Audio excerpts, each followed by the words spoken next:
take it the color of the day is purple. I assume that's because Amanda wanted to know mothers were royalty. But that's just my thought on that. Now, I've mentioned this before. My mother, when I was a little baby and she rocked me, she told me always, I used to pray that you would grow up and be a preacher. She said, but I always expected a Baptist preacher. And I said, well, I guess first of all, you didn't specify. And secondly of all, I don't preach long enough. But that's beside the point.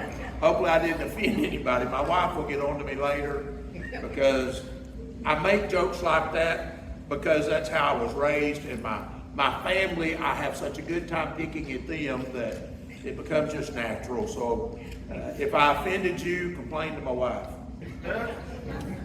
But anyhow, for you young people, I know that, well, let me rephrase this. I know when I was a young people that I looked at my parents sometimes, I thought those have got to be the two dumbest creatures on earth.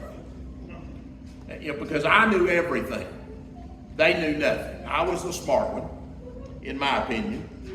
And I remember one week one Sunday down at Tipton, I was asked to preach. And I made that comment, that what I thought about my parents at times when I was growing up. And about that time, this little gray head popped out from behind a good friend of mine. It was my mother. She had shown up to hear me preach, and I thought, well, I'm in trouble now. And I know I mentioned before, my grandmother, her mother, every day, she prayed for each one of us individually, by name. And as she got older and couldn't remember our names, she had a stack of pictures. And she'd always, I don't know who this is, Father, but you do. And she would pray for each one of us. And the last time I went to see her, she didn't know who I was, so I went to the stack of pictures, and I pulled my picture out, and I said, this is me, Natha. She said, oh, well, she still didn't know who I was, but anyhow, I was there, and that meant something to me, whether she realized it or not. But usually when I preach on this particular day about mothers, a lot of times we look at Naomi in the book of Ruth, Ruth's mother-in-law, whose influence showed her the importance of loving and serving the true God, and she chose to leave her way of living and family to go and be with her and to take care of her. And we know if we look in the lineage of Christ, we see that she's mentioned in there. And then I've talked about Hannah, Samuel's mother. She was barren for years, and she prayed and prayed for a man-child, and that if God would give her a man-child, she would lend him to the Lord, give him back to the Lord to be used. And we know that was the prophet Samuel. And so these mothers had a major influence. Now, I know not, as was mentioned earlier, not every woman is a biological mother. We have a granddaughter who is adopted, but she is loved so much by her non-biological parents. We had a meal with them Friday, and it was mainly just laughing at the daughter or the granddaughter and our son and the way they picked and pestered and messed with each other. It made us feel good because she is so much theirs and unfortunately so much like him that it's kind of funny to watch what she does. But anyhow, I picked out about 3 or 4 mothers from the New Testament. Some of it, the Bible gives us a big long thing about them, and some it's just a little short deal to look at them as a mother. First one is found in Luke chapter 1, verse 26 through 23, looking at Mary, the mother of Jesus. It says, in the 6th month, the angel Gabriel was sent from God to a city of Galilee named Nazareth, to a virgin betrothed to a man whose name was Joseph, of the house of David, and the virgin's name was Mary. And he came to her and said, greetings, O favored one, the Lord is with you. She was greatly troubled at the saying and tried to discern what sort of greeting this might be. The angel said to her, "Do not be afraid, Mary, for you have found favor with God. Behold, you will conceive in your womb and bear a son. You shall call his name Jesus. He will be great and will be called the Son of the Most High. And the Lord God will give to him the throne of his father David. And he will reign over the house of Jacob forever, and of his kingdom there will be no end." And Mary said to the angel, "How will this be, since I am a virgin?" The angel said, "The Holy Spirit will come upon you, and the power of the Most High will overshadow you. Therefore the child is to be born will be called Holy, the Son of God. And behold, your relative Elizabeth in her old age has conceived a son, and this is the 6th month with her who is called barren. For nothing will be impossible with God." And Mary said, "Behold, I am the servant of the Lord. Let it be to me according to your word." And the angel departed. We could stop right there and never read another thing about Mary. To me, with an endorsement like that, she was going to be a good mother. In Luke chapter 2, Jesus at age 12 went with the family to Jerusalem, as was the custom. And after the time was over with and the family was heading back home after a day out, they realized, whoa, we don't have Jesus with us. And so they go back into the city to look for him. And we see here, starting in verse 48 of Luke chapter 2, "And when his parents saw him, they were astonished. His mother said to him, 'Son, why have you treated us so? Behold, your father and I have been searching for you in great distress.' And he said to them, 'Why were you looking for me? Did you not know that I must be in my father's house?' And they did not understand the saying that he spoke to them. And he went down with them and came to Nazareth and was submissive to them. And his mother treasured up all these things in her heart. And Jesus increased in wisdom and in stature and in favor with God and with man." A mother remembers so much more. Well, in our situation, the mother remembers so much more than the daddy about things that happened when the kids were growing up or things that happened way back when. But again, Mary treasured these things. We also find in John chapter 19, starting in verse 25, that she was also present at his death. And Jesus was concerned about her. Starting in verse 25 of John 19, "But standing by the cross of Jesus were his mother and his mother's sister, Mary the wife of Clopas, and Mary Magdalene. When Jesus saw his mother and the disciple whom he loved standing nearby, he said to his mother, 'Woman, behold your son.' Then he said to the disciple, 'Behold your mother.' From that hour the disciple took her to his own house." So Jesus loved his mother enough that he wanted to make sure she was taken care of. Mothers are they are royalty when you get right down to it. They are, as our son posted on Facebook this morning, a picture of his wife with their 2 little girls, and he calls her the queen of the house. And talks more about some of the things that she does for him and for the kids. Mothers are a special, special treasure. The next one I almost threw out, simply because Wednesday night in Bible class, this lady was talked about. But I went ahead and left her in my lesson because she's only found a little kind of short description of her, but it speaks volumes. If you look in Mark chapter 1, starting in verse 29, she's also found in Matthew chapter 8, 14 and 15, you find Peter's mother-in-law.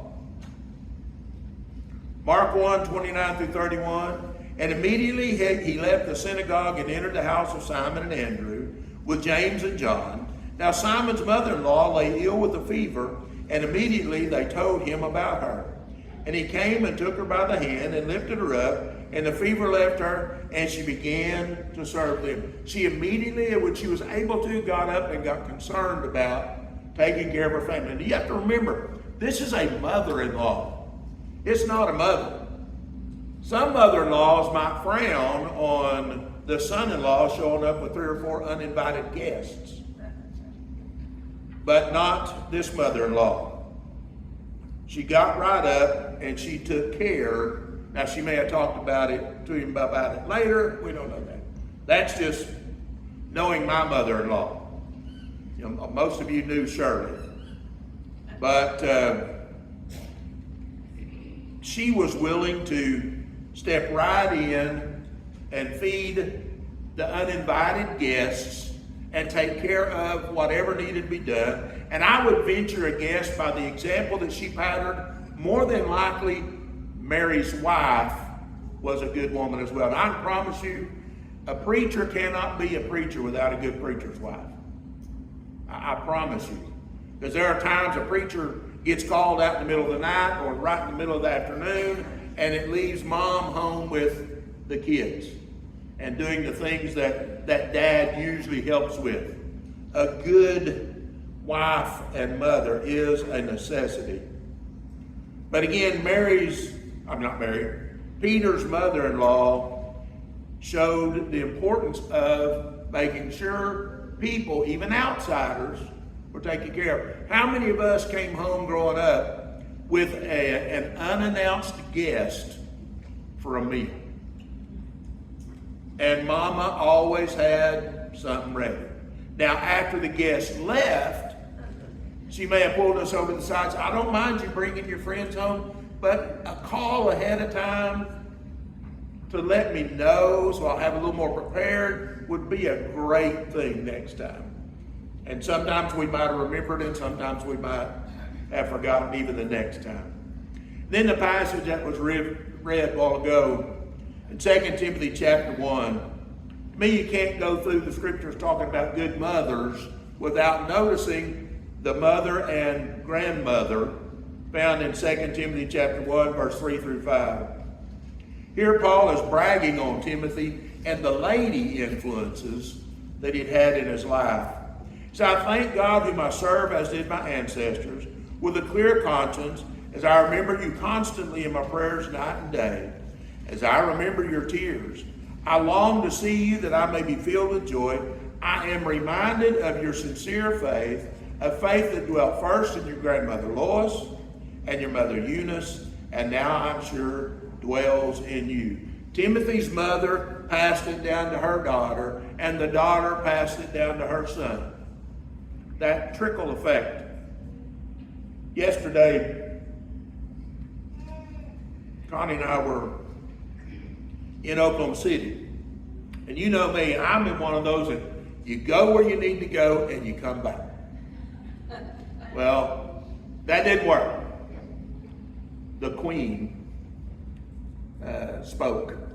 We were going to go to Cracker Barrel back up I-35, and she decided, let's go down to Bricktown to eat lunch. We haven't been there in a long time. Okay, so we got to Bricktown. People everywhere. They're having graduations at the Paycom Center. Some are filing out while other colors are filing in, different schools. And I mean, it was traffic like crazy. But we found the road that leads to Bricktown. We got to Bricktown, and you could see people just circling the block looking for a place to park. We finally decided this was not a wise decision. So we found our way back to I-40. We went to the other Cracker Barrel and ate there. And then, I don't know, Joann's, I'm sure all you women know what Joann's is. Yeah. Joann's is going out of business. So my wife decided she wanted to go to Joann's. So we made our way back around to Northwest Expressway, and we went in there and she bought some stuff. She probably got upset at me because I would sigh every once in a while I was pushing the train. Because with her in a wheelchair when we're shopping, it's me behind her in the chair and in the cart and her feet on it, steering it everywhere we go. So it's kind of a long thing to get there. So we go to Joann's, we get through, and I had mentioned something about getting the long sleeve, sun retardant type shirts. And I said, I know I can order them from DXL.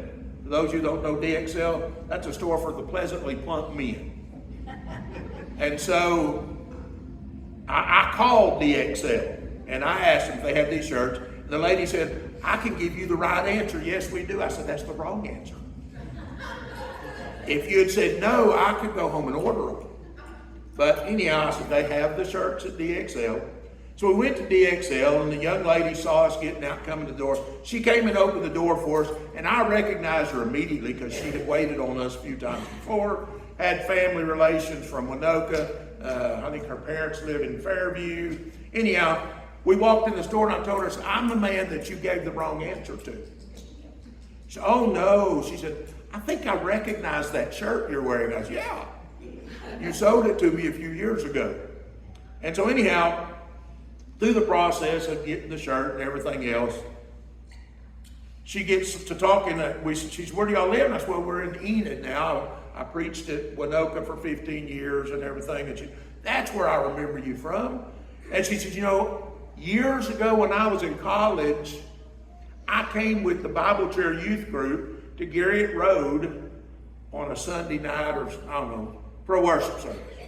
And she talked about Lanny Job and other people. And I said, so you're a member of the church? And she said, well, yeah. I said, well, where do you go? She said, I work on Sundays, so I've just kind of let that fall by the wayside. And I kind of looked at her and said, I know, I need to get back. Yeah, you need to get back. But anyhow, sweet, sweet young lady, and I'll probably be back in there again, and maybe I'll visit with her a little more.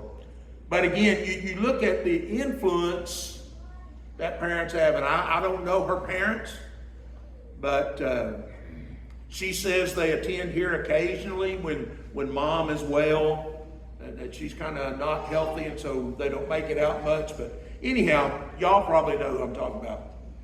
But the young lady's a really, really sweet lady. And I pray that she will find the importance of attending and being faithful again. But anyhow, looking at Timothy, you look at, Paul has told him about this in the reading that we just read. I remember how your grandma passed it to your mom passed it to you. And then we find in 2 Timothy chapter 2, verses 1 and 2, he says, you then, my child, be strengthened by the grace that is in Christ Jesus, and what you have heard from me in the presence of many witnesses, entrust to faithful men who will be able to teach others also. In other words, continue to pass it down. We can't, mamas, daddies, both, we can't fail to pass it down, or the next generation won't know. It's our responsibility. And then, of course, you've got to throw in a bad one. If you're going to look at mamas, they're not all perfect. We've got to look at a bad one. If you look in Mark chapter 6, verse 14, starting in verse 29, you find a bad mama here. It says, King Herod heard of it, for Jesus' name had become known. Some said John the Baptist had been raised from the dead. That is why these miraculous powers are at work in him. But others said, he is Elijah. And others said, he is a prophet like one of the prophets of old. But when Herod heard of it, he said, John, whom I beheaded, has been raised. For it was Herod who had sent and seized John, bound him in prison for the sake of Herodias, his brother Philip's wife, because he had married her. For John had been saying to Herod, it is not lawful for you to have your brother's wife. And Herodias had a grudge against him, and wanted to put him to death, but she could not. Her husband didn't want to. But notice, for Herod feared John, verse 20, knowing that he was a righteous and holy man, and he kept him safe. When he heard him, he was greatly perplexed, and yet he heard him gladly. But an opportunity came when Herod, on his birthday, gave a banquet for his nobles and military commanders and the leading men of Galilee. For when Herodias' daughter came in and danced, she pleased Herod and his guest, and the king said to the girl, ask me for whatever you wish, and I will give it to you. And he vowed to her, whatever you ask me, I will give you up to half my kingdom. And she went out to mother. For what should I ask? And she said, for the head of John the Baptist. Verse 25, and she came in immediately with haste to the king and asked, saying, I want you to give me at once the head of John the Baptist on a platter. The king was exceedingly sorry, but because of his oaths and his guests, he did not want to break his word to her. And immediately the king sent an executioner with orders to bring John's head. And he went and beheaded him in prison, and brought his head on a platter, and gave it to the girl, and the girl gave it to her mother. When the disciples heard of it, they came and took his body and laid it in a tomb. Parents, we need to, and grandparents, we need to think about the kind of influence we have on our kids and grandkids. They pay attention to what we do and what we say. And they may come with us to Bible class and worship, but if they hear us as soon as we get in the car griping about the preacher, the song leader, whatever, what kind of influence is that for the kids? Because I guarantee you, it makes a difference. We need to model what God expects of us. That's what Proverbs 22:6 says. It says, direct your children onto the right path, or guide them. Live the example, model for them. Don't just teach them to quote a Bible verse. Yeah, that's better than nothing, I guess. But they need to see us living what we believe is true. Direct your children onto the right path. When they're older, they will not leave it. Now, granted, that's not a guarantee that our kids will never walk away from the church. There's a lot of us have had that experience, unfortunately. Unfortunately, there will be more. There's no guarantee. But we are required by God to fulfill our role as the parent passing it down. And they're not going to get it, no offense, they're not going to get enough just at home, because unfortunately we get busy and we forget to take time to read the Bible with them. We may teach them to say a dinner prayer, but we don't sit down and study the Bible with them at home. We did nearly every night with our kids. We had a Bible story book. We'd read a story out of it and discuss it. And the kids, our sons, got to knowing the Bible version of the story so well they would point out mistakes in the book that was written by a person.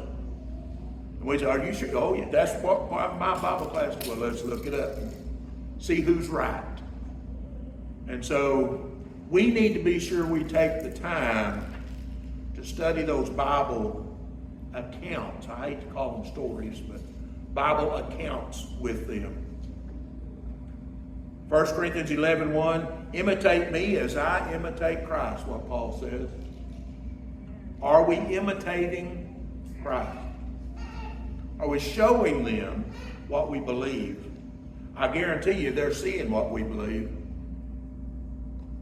We may pull them in the door, sit them down, make them behave, all those types of things. But then when we get outside of this building, are we modeling what we learned and what we studied? Yeah, I remember one Sunday there was one or two babies in the auditorium, and I mean they were getting after it. And the parents and grandparents were embarrassed that the child was making so much noise. And I told them, I said, look, there is not a kid born yet that I can't out-yell. And if I need help, we got a guy in the back that can turn up the volume. So don't get them out of this building. It's important for them to learn what's expected of them, and we need to model, not just get them to quote a verse.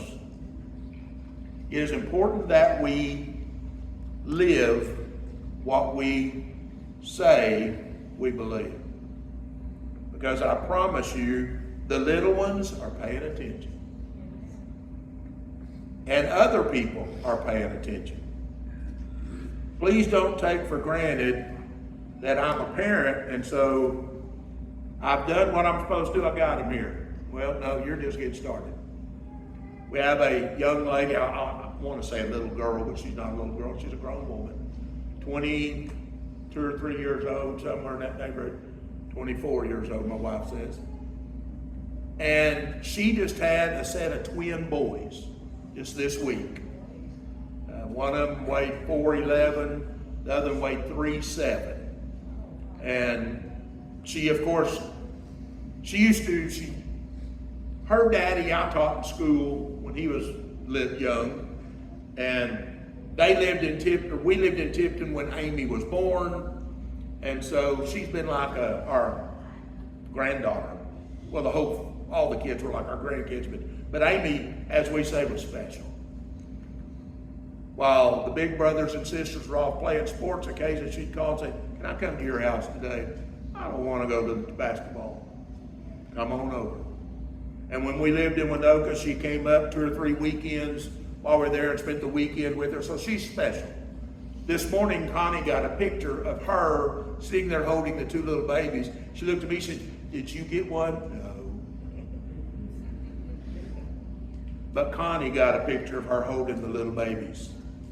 But they were born this week, Thursday, I think it was. But again, that role model, I have no doubt that Amy and Quade will be good role models. They were raised right, they attend faithfully, and I expect nothing less than the best as a role model. But we got to remember, once they walk out of our house, as a good friend of mine used to say, he said, "Bill, I studied the Bible with my kids, I taught them, we tried to show them and live it and everything else, but you know what? When they walk out that door at night, there's several million people out there trying to get them to be just the opposite of what we're telling them." That is so true. The world is there trying to teach them that it's not good. I know I sound like a Jelly Roll, not the ones you eat, but the singer, Jelly Roll. I don't know if you've ever seen him or heard him. But he has a song out now called "Liar." And I don't know if you ever will listen to it, but if you hear it, listen to the words. Because you're telling me that take another shot of whiskey, pop another pill, money makes you happy, and heaven isn't real. You're a liar. I read where he and somebody else did a big concert together, and when they closed out the concert, instead of having one of those great big finale songs, the 2 guys came out front, and the 2 of them led the congregation, the thousands of people that were in the place, in a couple of church songs. Again, I have no idea what his religious background is. I do know he uses lots of profanity in some of his music. But some of his songs are so right on task. About Satan is a liar. He's going to tell you all these things, but they're not real. And I promise you, when our kids and grandkids walk out the door, there are going to be lots of people out there trying to convince them that we are wasting their time. I pray they don't give in to that. I pray that our granddaughters will grow up to be faithful Christian women, to raise me some faithful Christian grandchildren, great-grandchildren someday. But again, mothers, you are a special, special person. I know Connie and I both lost our mothers about the same year, one in April and the other one in October. And it's hard to have a Mother's Day and not be able to call them and wish them a happy Mother's Day. I posted a little while ago, though Connie hadn't seen it yet. I couldn't find a family group picture except for our Christmas card. So it's posted on Mother's Day, where it has both boys and our 3 granddaughters and us. And I let her know how much I loved her and thanked her, well, basically blamed her for helping us start this mess. But I wouldn't want to have the mess with anybody else, because she has been a great mother and is a great grandmother who drives me crazy sometimes with wanting to do for the granddaughters. We bought Gracie, Ella, whatever you want to call her. She picked out 2 dresses for her the other day. We delivered them. The Easter bunny brought them to us, She was supposed to come up here for Easter and couldn't. And so we bought her these 2 dresses, and then there was an Easter basket that came when the other 2 got theirs. And when she took the dresses out of the car the other night, she immediately looked at them, folded her over her arm, and looked at me, which meant, "Granddad, do I have to wear these?" Because once before we bought one, she leaned over to Granddad, do I have to wear this? I was, honey, those dresses cost me $1 a piece at Walmart. If you want to wear them, fine. If you don't want to wear them, fine. If you want to give them to somebody, fine. You know, whatever. Just don't stick them in a closet and let them hang there forever. Make good use out of them. And Connie said, well, would you at least put them on and let me have a picture of you in them, you know, so I can say, see that you wore them. And I said, I'll try to get Grammy to quit buying you dresses. And I'll just put money on your gift card and you can go buy your own. And she said, that sounds better, Granddad. But anyhow,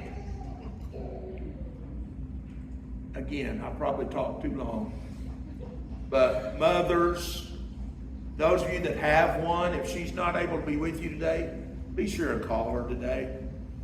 Let her know what kind of influence she was. Let her know how much you love her. I mean, I know there were times, like I said, I thought she was the dumbest creature on earth. And I know there were times that she thought, he can't be ours. But that's common mother-child relationships. But mamas are special, special people. Those of you who are fixing to be mamas. I know there was one getting joked a while ago about her little round belly. And she made the comment she's going to get to lose about 20 pounds here before long. And the men back there decided that was not fair. And she could lose all that weight at once. But again, mamas, I almost said, don't let your boys and babies grow up to be cowboys, but from the song. But anyhow, mamas, you have an awesome responsibility. Fathers, be there to love them and support them and let them know they are the queen. I'm going to close out then. If you're subject to invitation in any way, won't you come while we stand and sing?